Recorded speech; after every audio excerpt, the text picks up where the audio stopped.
Yana ichib keldingizmi? Menga xo'jayin kerak emas. Bor boshim mortmi? Uyda hech vaqo yo'q, ro'zg'orda ovqat qilay desam. Siz bo'lsa mana bunaqa shishalarga pul ishlatib yuribsiz. Meni o'ylamasangiz ham bolalaringizni o'ylamaysizmi? Menga farqi yo'q.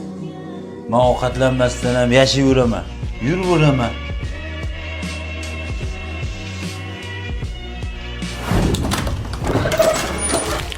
Voy, assalomu Mana alaykum. yaxshi o'tib, va alaykum assalom. Mana ketgan narsalaring.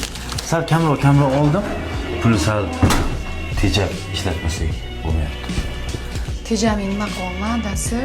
Enimda kiyishga tuzukroq kiyimim ham yo'q. Tejavomman-ku, yana nima qilay? Mayli, shularni ishlatib turgan.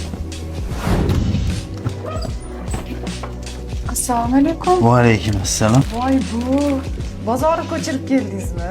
Buncha ko'p narsa olib keldingiz? Voy, kam olib kelsa ham gapirasan, ko'p olib kelsa ham gapirasan, olib kelmasa yana gapirasan.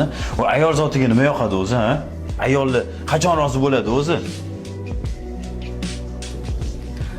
Qaysi biri sizga yaqin? Kommentariyada kutib qolamiz.